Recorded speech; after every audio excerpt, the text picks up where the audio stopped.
What up? You see it. Today, asparagus stuffed chicken. Let's get into this recipe, okay? So, I use 4 big old chicken breasts, skinless, boneless, all that. Go ahead and cut inside that chicken breast, okay? Cut that thing. Cut a little pocket inside of it. Sorry if you can't really see. I had the camera angled a little weird, but cut a pocket in your chicken breast after you done cleaned it and, cut all the chicken fat off. And then what you're going to do next, or what I did next, I went ahead and chopped those asparagus tails off. These are my seasonings, so I don't have to name all of them off. Sometimes you might have to go through and, reuse them is what I'd have to do. But, it depends. It's on you. It looked like it's a lot of seasoning on my chicken, but it's really not. It's really not. It actually wasn't even enough for me when it actually started cooking and stuff. You see that? It looked like a lot, but it ain't.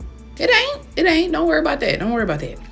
Right here, I'm spreading a thin layer of cream cheese inside of the chicken breast, because I did season the inside too, okay? Season the inside and outside. Season it all throughout, because we just want a lot of flavor, okay? We want a whole lot of flavor. Go ahead and get you a few asparagus, as many as you can stuff inside. Place that on that layer of cream cheese. And use whatever cheese you got to put on top of the asparagus. I've noticed with the recipe that people have used like the sandwich square cheese, but all I had was shredded. That's what we're using. Go ahead and close that. And you're going to use your toothpicks to seal the deal here, okay? I learned a new method of sealing it because I was doing it the typical just stick it through the top and go through the bottom. No, you need to stick it through the top in a certain way. You saw how I did it. Do it like that. Make sure it's sealed. You can use whatever method you want. Just make sure that it's sealed, because when you get to the baking part and even the cooking on the stove part, it will seep out. We don't want that. We don't want that to seep out and all the juices and the flavors be coming out. See that? Seal the deal. You gotta seal it, okay? I am be using my cast iron for this specific meal today, okay? Put my butter in a skillet, as you can see.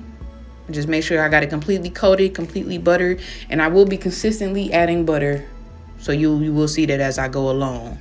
At this point, you know what I'm saying, I'm doing the obvious. I'm just putting them things in there. Put them chicken breasts in there, because we want to get them a little brown on both sides, or as brown as you want it. In this case, I'm gonna go for it brown as I want it. To each his own. Some people don't even want it that brown. I want it to be brown a little bit. Like, I want it to, at least be cooked a little bit. So before I put them in the oven, I ain't gotta cook it too long.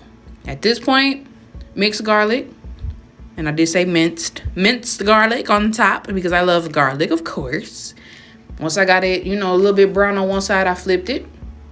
As you can see, I just went ahead and flipped that thing, because it is starting to look like some. As you can see, it's starting to be brown and it's starting to not be pink no more. So that's what we want.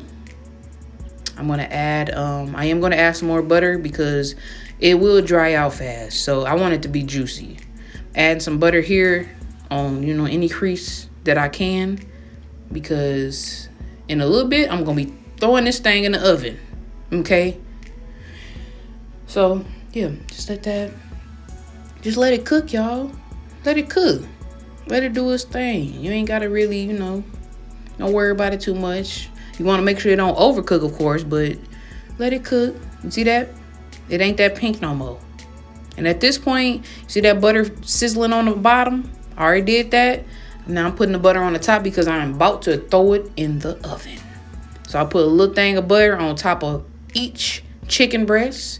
And we're going to go ahead and cook that on 375 for like 30 minutes. And look at that. And I ain't going to lie. I left it in there on accident. I left it in there a little long. But it was falling off the toothpick. Okay, when I took them toothpicks off, pieces of meat was coming off. And it was juicy, y'all. Look at this.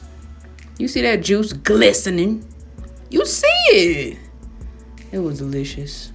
Go ahead and just make it. Make it.